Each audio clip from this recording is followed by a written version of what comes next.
Welcome to GTPL news. నేను వాణినందన్. ముందుగా headlines. హైదరాబాద్లోని హైటెక్స్లో 13వ కేబుల్ నెట్వర్క్ కన్వర్జేషన్ ఘనంగా ప్రారంభం. కేబుల్ రంగంలో వస్తున్న మార్పులపై టెక్నాలజీ ప్రదర్శించిన కంపెనీ యాజమాన్యాలు, కేబుల్ ఆపరేటర్లు.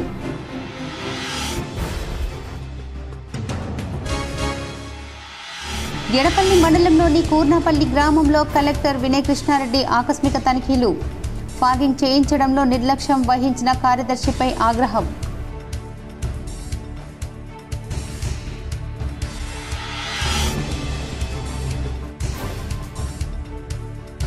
అది కాళేశ్వరం కమిషన్ కాదు, కాంగ్రెస్ కక్ష సాధింపు మిషన్.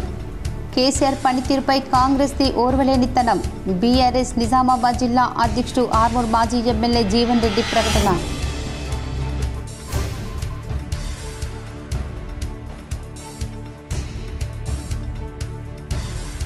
రెంజల్ మండల కేంద్రంలో గల నిర్మాణంలో ఉన్న గ్రంథాలయ భవనాన్ని పరిశీలించిన గ్రంథాలయ చైర్మన్ అంతిరెడ్డి రాజారెడ్డి.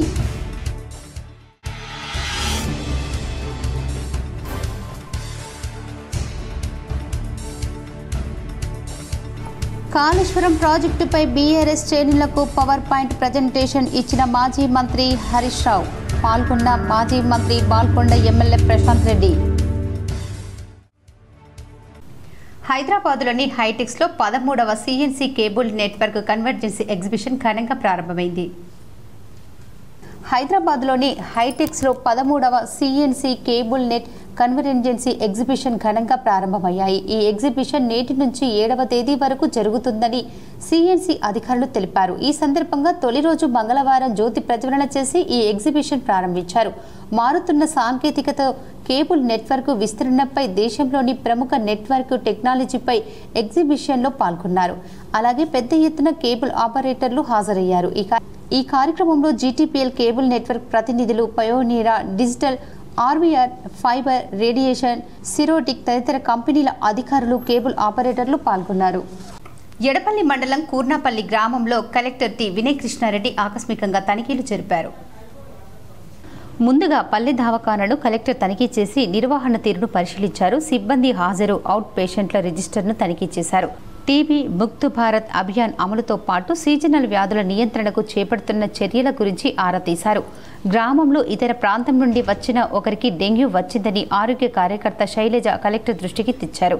దీంతో దోమల నియంత్రణ కోసం చేపడుతున్న చర్యల గురించి సమీక్షించిన సందర్భంగా స్ప్రే ఫ్యాగింగ్ చేయించడం లేదని గ్రామ కార్యదర్శి సురేష్పై కలెక్టర్ ఆగ్రహం వ్యక్తం చేశారు. గడిచిన నెలన్నర రోజుల నుండి పదే చెబుతున్నప్పటికీ ఇంతవరకు స్ప్రే ఎందుకు చేయించలేదని నిలదీశారు. అక్కడి నుండే జిల్లా పంచాయతీ అధికారికి ఫోన్ చేసి అన్ని జీపీలలో పక్కాగా ఫాగింగ్ జరిగేలా పగడ్బందీ పర్యవేక్షణ జరపాలని కలెక్టర్ ఆదేశించారు. ఒక్కో గ్రామం వారీగా పరిశీలన జరిపించి నివేదిక సమర్పించాలని సూచించారు. ప్రతి పక్షం రోజులకు ఒకసారి తప్పనిసరిగా అన్ని నివాస ప్రదేశాల్లో ఫాగింగ్ చేయించాలని, ఫ్రైడే, డ్రైడే పక్కాగా అమలయ్యేలా చూడాలని గ్రామ కార్యదర్శిని ఆదేశించారు. ప్రజల ఆరోగ్యాల పరిరక్షణ విషయంలో అలసత్వానికి తావు లేకుండా సమర్థవంతంగా విధులు నిర్వర్తించాలని అన్నారు. ఇందిరమ్మ ఇళ్ల మంజూరీలు పొందిన లబ్ధిదారులకు అందరూ ఇంటి నిర్మాణం చేపట్టేలా పర్యవేక్షణ జరపాలని ఆదేశించారు. ఆర్థిక స్తోమత లేని లబ్ధిదారులకు స్వయం సహాయక సంఘాల ద్వారా ₹1,00,000 వరకు రుణ సదుపాయం కల్పిస్తున్నామని, రాష్ట్రంలోని అత్యధికంగా నిజామాబాద్ జిల్లాలో ఇందిరమ్మ లబ్ధిదారులకు ఇప్పటికే 30 కోట్ల పై రుణ సదుపాయం అందించడం జరిగిందని కలెక్టర్ వివరించారు. ఈ విషయమై కలెక్టర్ స్పందిస్తూ, జిల్లాలో ఎప్పుడు కూడా 11,000 మెట్రిక్ టన్నుల వరకు ఎరువులు నిల్వలు మిగిలి ఉండగానే కొత్త ఎరువుల స్టాక్ తెప్పించుకోవడం జరుగుతుందని అన్నారు. అన్ని ప్రాంతాల్లో ఎరువులు అందుబాటులో ఉండేలా ప్రణాళికబద్ధంగా చర్యలు తీసుకున్న ఫలితంగా ఎక్కడ కూడా కొరత ఏర్పడలేదని, రైతులకు కూడా ఒకేసారి కాకుండా తమ అవసరాలకు అనుగుణంగా ఎరువులను తీసుకెళ్లాలని కలెక్టర్ సూచించారు. ఈ వానాకాలం సీజన్ పంటకు సంబంధించి ఇప్పటికే 2 దఫాలుగా ఎరువులు వాడకం పూర్తయిందని, చివరిదైన 3వ దఫా వినియోగం సజావుగా సాగుతుందని గుర్తు చేశారు. కలెక్టర్ వెంట స్థానిక అధికారులు ఉన్నారు. బీఆర్ఎస్ అధినేత, తెలంగాణ జాతిపిత కేసీఆర్పై కక్ష పెంచుకున్న ముఖ్యమంత్రి రేవంత్ రెడ్డి కాళేశ్వరం ప్రాజెక్టు నిర్మాణంలో అవినీతి జరిగిందని నిరాధారమైన నిందలు మోపి ఆయనను అరెస్టు చేసి రాక్షస ఆనందం పొందే కుట్ర చేస్తున్నారని ఆర్మూర్ మాజీ ఎమ్మెల్యే జీవన్ రెడ్డి మండిపడ్డారు. కేసీఆర్ని టచ్ చేసే తెలంగాణ అగ్నిగుండంగా మారుతుందని ఆయన హెచ్చరించారు. అది కాళేశ్వరం కమిషన్ కాదని కాంగ్రెస్ కక్ష సాధింపు మిషన్ అని జీవన్ రెడ్డి సోమవారం విడుదల చేసిన ఒక ప్రకటనలో ధ్వజమెత్తారు. 6 ఏళ్ల కాళేశ్వరం ప్రాజెక్టు నీళ్లు 100 ఏళ్ల కన్నీళ్లు తుడిచాయని ఆయన పేర్కొన్నారు. కేసీఆర్ అపర భగీరథ యత్నానికి కాళేశ్వరం ప్రాజెక్టు నిలువెత్తు నిదర్శనమన్నారు. దేశానికి అన్నం పెట్టే అక్షయ పాత్ర లాంటి కాళేశ్వరం ప్రాజెక్టు మహాజలశక్తి పీఠమని, దేశానికి మార్గదర్శకం చేసిన సాగునీటు మఠమని, తెలంగాణ జాతికి విశ్వఖ్యాతికి తెచ్చిన కీర్తి కిరీటమని జీవన్ రెడ్డి అభివర్ణించారు. కేసీఆర్ పనితీరుపై కాంగ్రెస్ది ఓర్వలేనితనమని ఆయన విమర్శించారు. చంద్రబాబు డైరెక్షన్లో పనిచేస్తున్న సీఎం రేవంత్ రెడ్డి గతంలో ఓటుకు నోటు కేసులో అరెస్టైన చిప్పకూడు తిన్నానని అక్కసుతో రగిలిపోతున్నారని ఆయన అన్నారు. తాను తప్పు చేసి జైలుకు పోయానన్న వాస్తవాన్ని గ్రహించకుండా గుడ్డిగా కేసీఆర్పై పగపించుకున్న రేవంత్ కాళేశ్వరం ప్రాజెక్టుపై లేనిపోని నిందలు మోపి కేసీఆర్కు అవినీతిని అంటగట్టే దుస్సాహసానికి పాల్పడ్డారని ఆయన మండిపడ్డారు. చావునోట్ల తలపెట్టి రాష్ట్రాన్ని సాధించి రాష్ట్రాన్ని అభివృద్ధిలో దేశంలోకెల్లా అగ్రభాగాన నిలిపి కాళేశ్వరం ద్వారా కేసీఆర్ సాగునీటిని పారిస్తే కాంగ్రెస్ విషం పారిస్తోందని జీవన్ రెడ్డి ఆరోపించారు. కేసీఆర్ తెలంగాణ జాతిపిత, అభివృద్ధి ప్రదాత, సంక్షేమ విధాత అని దేశానికే పాలన పాఠాలు నేర్పిన విజనరీ నేతగా కేసీఆర్ చరిత్రకెక్కారని ఆయన పేర్కొన్నారు. కేసీఆర్ లాంటి మహానేతను అరెస్టు చేసే దుస్సాహసం అని ఆయన నిప్పులు చెరిగారు. కేసీఆర్పై నిందలు మోపిన సీఎం రేవంత్ రెడ్డి కక్ష సాధింపు ధోరణులను తెలంగాణ రాష్ట్ర ప్రజలు గమనిస్తున్నారని, కేసీఆర్ జోలికొస్తే కాంగ్రెస్ ప్రభుత్వాన్ని బొందపెట్టడం ఖాయమని ఆయన స్పష్టం చేశారు. పెట్టడానికి కుట్రలు చేస్తూ ఉన్నారు కాబట్టి తొలి దశ మలి దశ ఉద్యమంలాగా మూడో దశ యుద్ధం ప్రకటిస్తారు నిజామాబాద్ జిల్లా ప్రజలు అని చెప్పి సందర్భాన్ని తెలియజేస్తున్నా. ఈ ముఖ్యమంత్రి రేవంత్ రెడ్డి మీద మంత్రులు, ఎమ్మెల్యేలు, కాంగ్రెస్ నాయకులు కేసీఆర్ గారిని ఎక్కడైనా టచ్ చేస్తే తెలంగాణ అగ్నిగుండమై దాంట్లో మొదటి ముందంజలో నిజామాబాద్ జిల్లా అండగా ఉంటుంది కేసీఆర్ గారని మేమంతా పెద్దలు బాజిరెడ్డి గారి ఆధ్వర్యంలో, మేము గణేష్ గుప్తా గారు, విఠలరావు గారు, మాజీ మంత్రి ప్రశాంత్ రెడ్డి గారి ఆధ్వర్యంలో, మేమంతా వీళ్ళందరి ఆధ్వర్యంలో పెద్ద ఎత్తున మరి తొలి దశ మలి దశ ఉద్యమం చూసినట్టే మూడో దశ యుద్ధాన్ని కాంగ్రెస్ పార్టీ, బీజేపీ పార్టీ చూడబోతుందని చెప్పి సందర్భంగా నేను తెలియజేస్తాను. రేంజల్ మండల కేంద్రంలో గల గ్రంథాలయాన్ని జిల్లా గ్రంథాలయ చైర్మన్ ఆంతిరెడ్డి రాజిరెడ్డి ఆకస్మికంగా తనిఖీ చేశారు. రేంజల్ గ్రంథాలయంలో ఉన్నటువంటి పుస్తకాలను ఆయన పరిశీలించారు. అనంతరం ప్రారంభానికి ముస్తాబైనటువంటి గ్రంథాలయ భవనాన్ని ఆయన పరిశీలించారు. అనంతరం ఆయన మాట్లాడుతూ చిన్న చిన్న పనులు అసంపూర్తిగా ఉండటంతో కాంట్రాక్టర్తో మాట్లాడి వీలైనంత త్వరగా పనులు పూర్తి చేయాలని ఆయన సూచించారు. వారం రోజుల్లో అసంపూర్తిగా ఉన్నటువంటి పనులను వారంలో పూర్తి చేయాలని ఆయన అన్నారు. వారంలో కొత్త గ్రంథాలయాల భవనాన్ని తాము స్వాధీనం చేసుకుంటామని, కొత్త భవనంలోకి మారుస్తామన్నారు. అలాగే గ్రంథాలయంలో పనిచేసే ఉద్యోగులు ఉదయం 8 నుండి 11 గంటల వరకు ఖచ్చితంగా ఉండాలని, ఇంతకు ముందులా కాకుండా ఇప్పుడు బయోమెట్రిక్ విధానాన్ని అమల్లోకి తీసుకురావడం జరుగుతుందన్నారు. కావున ప్రతి ఒక్కరూ ఈ విధానాన్ని పాటించాలని ఆయన కోరారు. ప్రతినిత్యం గ్రంథాలయ ఉద్యోగుల బయోమెట్రిక్ విధానం జిల్లా కలెక్టర్ వద్ద ఉంటుందన్నారు. కావున జాగ్రత్తగా పనిచేసుకోవాలని సూచించారు. నూతన భవనాన్ని మాజీ మంత్రివర్యులు ఎమ్మెల్యే సుదర్శన్ రెడ్డి ఆధ్వర్యంలో ప్రారంభిస్తామన్నారు. ఈ కార్యక్రమంలో కాంగ్రెస్ మండల అధ్యక్షుడు మోబిన్ ఖాన్, నాయకులు జావీద్, ధనుంజయ్, సాయిబాబా, సాయగౌడ్, రవి, సురేష్ పటేల్ తదితరులు పాల్గొన్నారు. రేంజల్ లైబ్రరీని విజిట్ చేయడం జరిగింది. అదేవిధంగా కొత్త లైబ్రరీ దాని యొక్క మంచి చెడు అంటే వర్క్ ఏ విధంగా నడుస్తుంది, డోర్స్ కానీ వర్క్ కింద ఫ్లోరింగ్ కానీ టోటల్గా కంప్లీట్ చేయడం జరిగింది. కాంట్రాక్టర్ ఉన్నారు, కాంట్రాక్టర్తో మాట్లాడి లైట్స్ కానీ ఇంకా మిగతా దానికి సంబంధించిన ప్రతిదీ కూడా చేయడం జరిగింది. అదేవిధంగా మేము కూడా ఈ వారం రోజులు 1 వీక్ లోపల లైబ్రరీ హ్యాండ్ ఓవర్ చేసుకుంటాం. దానికి చిన్న చిన్న పనులు ఉన్నాయి, అది కూడా కాంట్రాక్టర్తో మాట్లాడాము, అది కూడా కంప్లీట్ చేయమన్నాము. అదేవిధంగా ఎంప్లాయీస్ కూడా చెప్పేది ఏంటంటే ఇంతకుముందు వేరు ఇప్పుడు వేరు, టైమింగ్ 8 to 11 అనేది మస్ట్. ఎంప్లాయీస్కి బయోమెట్రిక్ పెట్టిస్తున్నాం కాబట్టి ఏమాత్రం 5-10 నిమిషాలు లేట్ వచ్చినా కలెక్టర్ దగ్గర ఉంటుంది. బయోమెట్రిక్ అనేది కలెక్టర్ దగ్గరనే ఉంటుంది, కలెక్టరే చూస్తాడు కాబట్టి. కాళేశ్వరంపై హరీష్ రావు ఇస్తున్న పవర్ పాయింట్ ప్రజెంటేషన్ మొబైల్లో మాజీ మంత్రి ఎమ్మెల్యే ప్రశాంత్ రెడ్డి ఆవిష్కరించారు. జార్ఖండ్ రాజధాని రాంచీ నుంచి జార్ఖండ్ మాజీ ముఖ్యమంత్రి షీపు సోరెన్ అంత్యక్రియలో పాల్గొనడానికి వారి సొంత గ్రామం వెళ్లే దారిలో కాళేశ్వరంపై హరీష్ రావు ఇస్తున్న పవర్ పాయింట్ ప్రజెంటేషన్ను మొబైల్లో మాజీ మంత్రి ఎమ్మెల్యే వేముల ప్రశాంత్ రెడ్డి, ఎమ్మెల్యే కోవా లక్ష్మి వీక్షించారు. ఈ సందర్భంగా నిజామాబాద్ జిల్లా పార్టీ ఆఫీసులో ఈ కార్యక్రమంలో పాల్గొని ప్రెజెంటేషన్ చూస్తున్న కార్యకర్తలతో ఎమ్మెల్యే మాట్లాడారు.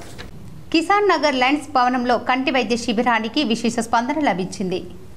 బాల్కొండ మండలం కిసాన్ నగర్లోని లయన్స్ భవన్లో బాల్కొండ లయన్స్ క్లబ్ ఆధ్వర్యంలో ఉచిత కంటి వైద్య శిబిరం నిర్వహించారు. ఆర్మూర్ లయన్స్ కంటి ఆసుపత్రి వైద్యాధికారి డాక్టర్ పుణ్యరాజు 30 మందికి కంటి పరీక్షలు నిర్వహించారు. మోతిబిందు ఉన్నవారిని గుర్తించి ఉచిత శస్త్రచికిత్సల కోసం ఆర్మూర్ లయన్స్ కంటి ఆసుపత్రికి తరలించారు. Lions club zonal chairman Gyan Sagar Reddy, కార్యదర్శి చాకులింగం, బాల్కొండ లయన్స్ క్లబ్ అధ్యక్షుడు దినేష్ పటేల్, కోశాధికారి వంశీరెడ్డి, పెండం జీవన్, సురేష్, మహేందర్ తదితరులు పాల్గొన్నారు. ఇందులో కంటి శస్త్రచికిత్సలు అవసరమైన వారికి ఉచితంగా లయన్స్ కంటి ఆసుపత్రి ఆర్మూర్లో ఆపరేషన్స్ చేయిస్తున్నాము. అటువంటి వారికి ఉచితంగా కళ్ళద్దాల పంపిణీ కూడా చేస్తున్నాము. కావున మండలంలోని ప్రతి గ్రామంలో ఉన్నటువంటి నిరుపేదలు, కంటితో బాధపడే వ్యక్తులందరూ మమ్మల్ని సంప్రదించి మా లయన్స్ భవన్లో జరుగుతున్నటువంటి చికిత్స శిబిరానికి హాజరుగాల్సిందిగా విజ్ఞప్తి. సిరికొండలోని ఊర చెరువులో రావుట్ల గ్రామానికి చెందిన వ్యక్తి మృతదేహం లభ్యమైంది. వివరాలు చూద్దాం. సిరికొండ మండలంలోని రావుట్ల గ్రామంలో ఊర చెరువులో గుర్తు తెలియని వ్యక్తి మృతదేహం కనిపించడంతో గ్రామస్తులు ఆందోళన చెందారు. గుర్తు తెలియని మృతదేహం ఊర చెరువులో కనిపించడంతో గ్రామస్తులు పోలీసులకు సమాచారం ఇవ్వడంతో ఘటనా స్థలానికి సిరికొండ ఎస్ఐ రామకృష్ణ సిబ్బందితో వెళ్లి పరిశీలించగా మృతదేహం కనిపించడంతో చెరువు గట్టుపై వెతకగా మృతుడి సెల్ ఫోను, ప్యాంటు, షర్టు, నగదు దొరకడంతో సెల్ ఫోన్ ఆధారంగా మృతుడు రావుట్ల గ్రామానికి చెందిన జాగర్ల నరహరి, వయస్సు 39గా గుర్తించారు. మృతుడికి భార్య, 2 పిల్లలు ఉన్నారు. మృతుడు ఊర చెరువులో స్నానానికి వెళ్లి ప్రమాదవశాత్తు మృతి చెందినట్లు మృతుడి భార్య లహరి ఫిర్యాదు మేరకు కేసు నమోదు చేసుకుని దర్యాప్తు చేస్తున్నట్లు ఎస్ఐ రామకృష్ణ పేర్కొన్నారు. నిజామాబాద్ పట్టణంలోని అర్సపల్లి పట్టణ ఆరోగ్య కేంద్రంలో ఆశా కార్యకర్తలకు అవగాహన సదస్సు నిర్వహించినట్లు జిల్లా ఆయుష్ విభాగం ఇన్ఛార్జ్ డాక్టర్ గంగాదాస్ తెలిపారు. ఆరోగ్య పరిరక్షణలో ఔషధ మొక్కల ప్రాధాన్యత, మన చుట్టూ ఉండే మొక్కల ప్రాధాన్యత గురించి వివరించారు. మారుతున్న జీవనశైలిలో మార్పులు దినచర్యగా ఋతుచర్య ఆయుష్ వైద్యంతో ఎలాంటి సైడ్ ఎఫెక్ట్స్ ఉండవని, దీర్ఘకాలిక వ్యాధులకు మంచి ఫలితాలు ఉంటాయని తెలిపారు. యోగా వైద్యుడు డాక్టర్ తిరుపతి మాట్లాడుతూ ప్రకృతి వైద్యం గురించి డైట్, న్యూట్రిషన్, ఆహారం మరియు ఆహార నిత్య యోగా సాధన ద్వారా ఆరోగ్యవంతులుగా ఉంటారని తెలిపారు. యోగా శిక్షకులు ఆశా కార్యకర్తలకు యోగాసనాలు వేయించి గర్భిణీ స్త్రీలకు నార్మల్ డెలివరీ కొరకు చేసే ఆసనాలు వేయించారు. ఈ కార్యక్రమంలో డాక్టర్ అజ్మత్, ఆయుష్ విభాగం pharmacist Purushottam, Uma Prasad, HEO Giridhar, PHN Rani, CO Venkatesh, ఏఎన్ఎంలు, ఆరోగ్య కేంద్రం సిబ్బంది, యోగా శిక్షకులు, ఆయుష్ పారామెడికల్ సిబ్బంది, రమేష్, భిక్షపతి పాల్గొన్నారు. తెలంగాణ వర్సిటీ ఇంజనీరింగ్ కళాశాల ప్రిన్సిపల్గా ఆచార్య సిహెచ్ హారతి నియామకమయ్యారు. తెలంగాణ వర్సిటీ ఇంజనీరింగ్ కళాశాల ప్రిన్సిపల్గా కంప్యూటర్ సైన్స్ ప్రొఫెసర్ సిహెచ్ హారతిని నియమిస్తూ vice chancellor professor T Yadagirirao ఆదేశాల మేరకు రిజిస్ట్రార్ ప్రొఫెసర్ ఎం యాదగిరి నియామక ఉత్తర్వులు అందించారు. అనంతరం రిజిస్టర్ మాట్లాడుతూ గతంలో ప్రొఫెసర్ హారతి విశ్వవిద్యాలయంలో అనేక అడ్మినిస్ట్రేటివ్ మరియు అకాడమిక్ పదవులను సమర్థవంతంగా, నిజాయితీగా నిర్వహించి అధికారుల మన్ననలు పొందారని తెలిపారు. ఈ సందర్భంగా ప్రొఫెసర్ సిహెచ్ హారతి మాట్లాడుతూ ప్రతిష్టాత్మకంగా ప్రారంభమైన తెలంగాణ విశ్వవిద్యాలయం ఇంజనీరింగ్ కళాశాల అభివృద్ధికి బోధనేతర సిబ్బందిని, అధికారులను సమన్వయపరుచుకుంటూ అంకితభావంతో పనిచేస్తారని హామీ ఇచ్చారు. తన మీద నమ్మకంతో నియామకపు ఉత్తర్వులు అందించిన వైస్ ఛాన్సలర్ ప్రొఫెసర్ టి యాదగిరిరావుకు రిజిస్టర్ ప్రొఫెసర్ యాదగిరి.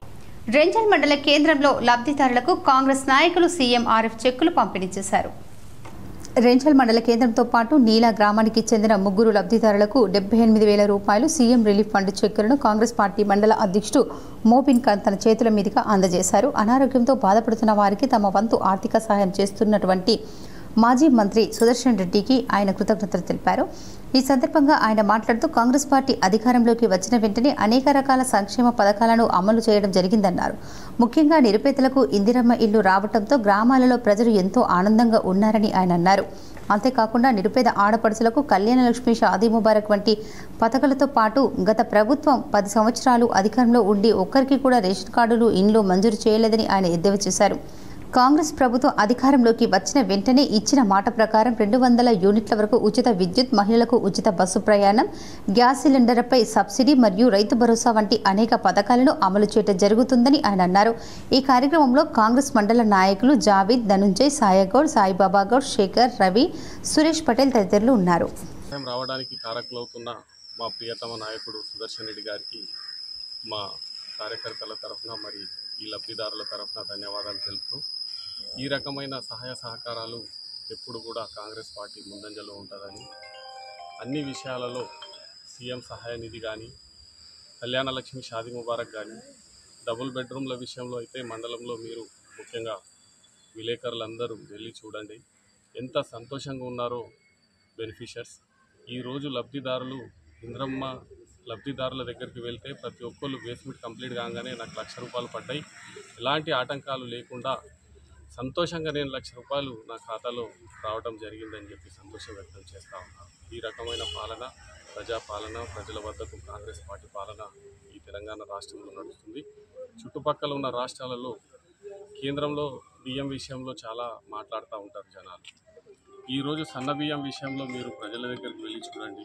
3 నెలలకు సరిపోను ఒక్కొక్క పేదవాడి ఇంట్లో వర్షాకాలంకు సరిపోను సన్న బియ్యం ఈరోజు కాంగ్రెస్ పార్టీ పాలనలో తెలంగాణ రాష్ట్రంలో పేదవాళ్ళ ఇంటికి ఏదైతే ఆర్థికంగా మంచిగా ఉన్న వాళ్ళు ఏదైతే బియ్యం తింటారో అదే బియ్యం తెలంగాణ. కోటగిరి గ్రామంలో రాష్ట్ర పార్టీ ఆదేశాల మేరకు బూత్ సంపర్క్ అభ్యాస్ కార్యక్రమం నిర్వహించారు. కోటగిరి బూత్ నెంబర్ 43, 44లలో కేంద్ర ప్రభుత్వం ఇస్తున్నటువంటి పథకాలను ప్రజలకు వివరించడం జరిగింది. అదేవిధంగా కాంగ్రెస్ ప్రభుత్వం ఎలక్షన్లలో భాగంగా ఇచ్చినటువంటి హామీలను తూచా తప్పకుండా నెరవేర్చాలని, బీసీ రిజర్వేషన్ బిల్లుకు కేంద్ర ప్రభుత్వం కట్టుబడి ఉందని ప్రజలకు వివరించడం జరిగింది. రాబోయే రోజులలో ప్రజలందరూ బీజేపీ వైపు చూస్తున్నారని నాయకులు మాట్లాడడం జరిగింది. ఈ కార్యక్రమంలో మండల ఇన్ఛార్జ్ తాడ్కోల్ శ్రీనివాస్ రెడ్డి, సీనియర్ నాయకులు మోహన్ రావు, హెచ్ఆర్ దేశాయ్, మహిళా నాయకురాలు శ్యామల, మండల అధ్యక్షులు వేముల నవీన్, బీజేపీ నాయకులు దుబాస్ మహేష్, మామిడి శ్రీనివాస్, శ్యామ్, మామిడి సాయిలు, గొల్ల శ్రీను పాల్గొన్నారు. తెలంగాణ ట్రాన్స్పోర్ట్ ఇస్కాం అంతర్ జిల్లాల హాకీ టోర్నమెంటు ముగింపు. వరంగల్ సర్కిల్ విన్నర్స్గా, నిజామాబాద్ రన్నర్స్గా నిలిచారు. గత 2 రోజులుగా జరిగిన తెలంగాణ రాష్ట్ర ట్రాన్స్కో డిస్కం అంతర్ జిల్లాల హాకీ టోర్నమెంటు ముగింపు కార్యక్రమానికి పివి రావు, ఎస్సీఓ ఎంసీ అతిథిగా రాపల్లి రవీందర్, ఎస్సీ ఆపరేషన్ నిజామాబాద్ సభాధ్యక్షులుగా విచ్చేసి బహుమతి ప్రదానోత్సవం చేశారు. వరంగల్ సర్కిల్కు ప్రథమ స్థానంలో ట్రోఫీతో పాటు నగదు బహుమతి అందజేశారు. తృతీయ స్థానంలో కరీంనగర్ జిల్లాతో పాటు నగదు బహుమతి అందజేశారు. ఈ సందర్భంగా మాట్లాడుతూ గెలుపు ఓటములను సమానంగా తీసుకోవాలని, క్రీడా స్ఫూర్తిని చాటాలి, ఓటమి గెలుపునకు పునాది, గెలిచిన వారికి శుభాకాంక్షలు. జూనియర్ ఎంప్లాయీస్ ప్రతిరోజు ఉదయం వ్యాయామానికి, ఆటలకు కేటాయించాలని సూచించారు. రెడ్ క్రాస్లో మరియు సమాజ సేవ మరియు తానే స్వయంగా 84 సార్లు రక్తదానం చేయడంతో ఎన్నో సామాజిక కార్యక్రమాలు చేసినందుకు తోట రాజశేఖర్ రెడ్ క్రాస్ జాతీయ స్థాయి అవార్డు గ్రహీత క్రీడాకారుడు తోట రాజశేఖర్కు ఘనంగా సత్కరించారు. జగన్నాథ్ మన అందరి తరఫున ప్రత్యేకమైన ధన్యవాదాలు తెలిపారు. ఈ కార్యక్రమంలో డిఈలు A Ramesh, Vikram, tournament organiser ADE Thota Rajashekar, AO Gangaram, Suresh Kumar, Shankar Naik, sports secretary A Gopi, Uttam, Dinesh, KSR Murthy, Seenaiah, Satish, Shoban, Pathan, Satyanarayana, hockey టోర్నమెంటుకు ఎంఫెస్గా స్వామి, శ్రీకాంత్, శ్రీకాంత్, హరీష్, గంగాధర్లు వ్యవహరించారు. నిజామాబాద్ నగరంలోని ఆర్ఎన్బి అతిథి గృహంలో బహుజన సమాజ్ పార్టీ రూరల్ నియోజకవర్గం సమీక్ష సమావేశం ఇన్ఛార్జ్ డాక్టర్ నీరడి లక్ష్మణ్ అధ్యక్షతన నిర్వహించారు. నియోజకవర్గ ఇన్ఛార్జ్ డాక్టర్ నీరడి లక్ష్మణ్ మాట్లాడుతూ రూరల్ నియోజకవర్గం పరిధిలో బీఎస్పీ పార్టీ బలోపేతం చేసి అధికారమే లక్ష్యంగా ముందుకు వెళ్తున్నామన్నారు. అందులో భాగంగానే మోపాల్, ఇందల్వాయ్, నిజామాబాద్ రూరల్ పార్టీని బలోపేతం చేయడానికి సెక్టార్ బూత్ కమిటీలను వేసి నియోజకవర్గ అభివృద్ధికి కృషి చేసి పార్టీని ప్రజల్లోకి తీసుకెళ్తామన్నారు. అదేవిధంగా వారం 10 రోజుల్లో మండల కమిటీలు సైతం పూర్తి చేసే దిశగా కృషి చేస్తున్నామని తెలిపారు. ఈ కార్యక్రమంలో రూరల్ నియోజకవర్గం అధ్యక్షులు పోతు ప్రవీణ్, జిల్లా ఆర్గనైజింగ్ సెక్రటరీ సంపత్, మండల అధ్యక్షుడు అనిల్, లింగాల్వాయ్ మండల అధ్యక్షుడు ప్రసాద్, డిచ్పల్లి మండల అధ్యక్షులు హర్ష, రూరల్ మండల ప్రధాన కార్యదర్శి లక్ష్మణ్, నియోజకవర్గ కార్యదర్శి ప్రభుదాస్, బీఎస్పీ సీనియర్ నాయకులు ఎడ్ల రాములు, బీఎస్పీ నాయకులు రాజేందర్ తదితరులు పాల్గొన్నారు. బహుజన్ సమాజ్ పార్టీని రూరల్ నియోజకవర్గంలో అధికారంలోకి తీసుకురావడం కోసం ప్రయత్నంలో భాగమే అని చెప్పేసి చెప్పక తప్పదు. ఇప్పటివరకు 3 మండలాలు కంప్లీట్ చేసుకున్నాం. ఆ 3 మండలాలకు సంబంధించినటువంటి నాయకులందరూ కలిసి ఈరోజు సెక్టార్ కమిటీలు 10 బూతులకు కలిసి ఒక సెక్టార్ వేయాలి, ఆ తర్వాత బూత్ కమిటీలు కూడా వేయాలని చెప్పేసి దిశా నిర్దేశాన్ని ఇవ్వడం జరుగుతుంది. ఆ తర్వాత ఈ 15 రోజులలో ఇంకొక 4 మండలాలలో మండల కమిటీలు ఏర్పాటు చేయడం జరుగుతుంది. ఆ తర్వాత వచ్చే నెలలో అనగా సెప్టెంబర్లో ఈ మండలకు సంబంధించినటువంటి కమిటీలకు, నియోజకవర్గ కమిటీలకు బీబీఎఫ్, బీఎస్ఎఫ్ మహిళా విభాగానికి సంబంధించినటువంటి సెప్టెంబర్ మాసంలో 2వ వారమా లేక 3వ వారంలోనూ ఒక ఏదైతే ఉన్నదో దాన్ని రాజకీయ శిక్షణ తరగతులు కూడా ఏర్పాటు చేయడం కోసం మేము సంసిద్ధమవుతున్నాం. కాంగ్రెస్ పార్టీ ఢిల్లీకి రైలు వేయడం కాదు, ఆ పార్టీ రైలు కింద పడాలని బీసీ, ఎస్సీ, ఎస్టీ నాయకులు పేర్కొన్నారు. తెలంగాణలో సామాజిక న్యాయం, రాజ్యాధికార సాధన కోసం జిల్లా కేంద్రంగా జరిగిన బీసీ, ఎస్సీ, ఎస్టీల రైట్స్ రాజ్యాధికార సాధన జేఏసీ ఆవిర్భావ సభలో రాష్ట్ర కన్వీనర్ విశారాధన్ మహారాజ్ పాల్గొన్నారు. ఆనాడు తెలంగాణ రాష్ట్రాన్ని సాధించడానికి రెడ్డి, వెలమల భూస్వాములను జేఏసీగా ఏర్పడి బీసీ, ఎస్సీ, ఎస్టీలను బలిపీఠం ఎక్కించి తెలంగాణ రాజ్యాన్ని సాధించుకున్నారు. దాన్ని ఆ రెడ్డి, వెలమలే పాలిస్తున్నారు. నేడు అదే బీసీ, ఎస్సీ, ఎస్టీలు ఒక జేఏసీగా ఏర్పడి వచ్చిన తెలంగాణ రాష్ట్రంలో బీసీ, ఎస్సీ, ఎస్టీల రాజ్యం కోసం ఈ జేఏసీ పనిచేస్తుందని ప్రకటించారు. రేవంత్ రెడ్డిది బీసీ వాదం కాదు, బీసీ జూదమని వక్తలు పేర్కొన్నారు. కాంగ్రెస్ పార్టీ ఢిల్లీకి రైలు వేయడం కాదు, ఆ పార్టీ రైలు కింద పడాలి అని విశారాధన్ ధ్వజమెత్తారు. రిటైర్డ్ ఐఏఎస్ చిరంజీవులు మాట్లాడుతూ 42% బీసీ రిజర్వేషన్లను 9వ షెడ్యూల్లో పెట్టి పార్లమెంటులో చట్టం చేయాలని డిమాండ్ చేశారు. ఈ సభలో ప్రొఫెసర్ డాక్టర్ కుమారస్వామి, దాసోజు లలిత, వివిధ కులాల ప్రతినిధులు, 60 కుల సంఘాల జేఏసీ రాష్ట్ర కో కన్వీనర్లు వినోద్ యాదవ్, రాఘవేంద్ర, ముదిరాజ్, సుమన్, ప్రేమ్ కుమార్, మహిపాల్, ఆత్మ గౌరవ్ స్థానిక నాయకులు మంజుల్ యాదవ్, రామగౌడ్, శ్రీనివాస్ గౌడ్, బాస రాజేశ్వర్, బుస్స శంకర్, సాగర్ చారి, మహిపాల్ యాదవ్, దేగం యాదవ్ గౌడ్, షేక్ హుస్సేన్, శ్రీనివాసాచారి, నాగేష్, గంగాపుత్ర, రేఖ రజక, డాక్టర్ కేశవులు, రాజేందర్ సింగ్, లింగుస్వామి, గోసంగి, రమేష్, రజక తదితరులు పాల్గొన్నారు. రిటైర్డ్ ఐఏఎస్ ఆఫీసర్, అదేవిధంగా బీసీ ఇంటలెక్చువల్ ఫోరం అనే ఒక ఫోరం సంస్థను స్థాపించి హైదరాబాద్లో నుంచి నేను పనిచేస్తున్నాను. నేను కూడా నిజామాబాద్ జిల్లా వాస్తవ్యున్నే. కాకుంటే బీసీ సంఘాల కొరకు నేను రిటైర్మెంట్ తర్వాత తీవ్రంగా వారి సంక్షేమం కొరకు పనిచేస్తున్నాను. ఇప్పుడు కొన్ని మండలాల వార్తలు చూద్దాం.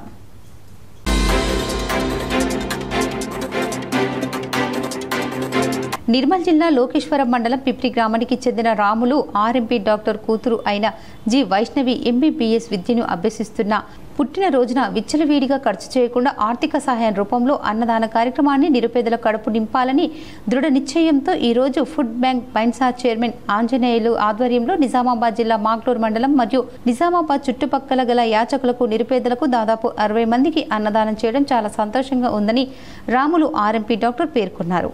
ఈ కార్యక్రమంలో సుకుమార్, ఆంజనేయులు తదితరులు పాల్గొన్నారు. వార్తలు ముగించే ముందు ముఖ్యాంశాలు మరోసారి. హైదరాబాద్లోని హైటెక్స్లో 13వ కేబుల్ నెట్వర్క్ కన్వర్జేషన్ ఘనంగా ప్రారంభం. కేబుల్ రంగంలో వస్తున్న మార్పులపై టెక్నాలజీ ప్రదర్శించిన కంపెనీ యాజమాన్యాలు, కేబుల్ ఆపరేటర్లు.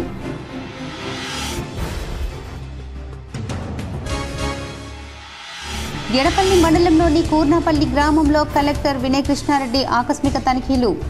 ఫాగింగ్ చేయించడంలో నిర్లక్ష్యం వహించిన కార్యదర్శిపై ఆగ్రహం.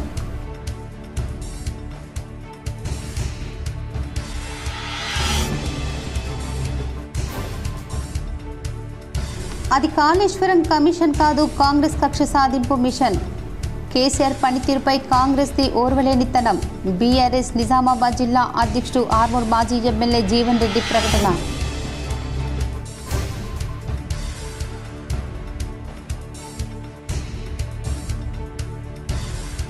రెంజల్ మండల కేంద్రంలో గల నిర్మాణంలో ఉన్న గ్రంథాలయ భవనాన్ని పరిశీలించిన గ్రంథాలయ చైర్మన్ అంతిరెడ్డి రాజారెడ్డి.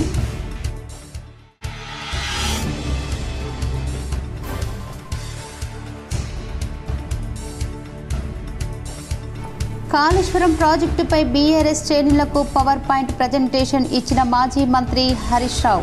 పాల్గొన్న మాజీ మంత్రి బాల్కొండ ఎమ్మెల్యే ప్రశాంత్ రెడ్డి. ఈ వార్తలు ఇంతటితో సమాప్తం. తిరిగి ప్రసారమయ్యే వార్తల్లో మళ్ళీ కలుద్దాం. అంతవరకు చూస్తూనే ఉండండి మీ GTPN న్యూస్.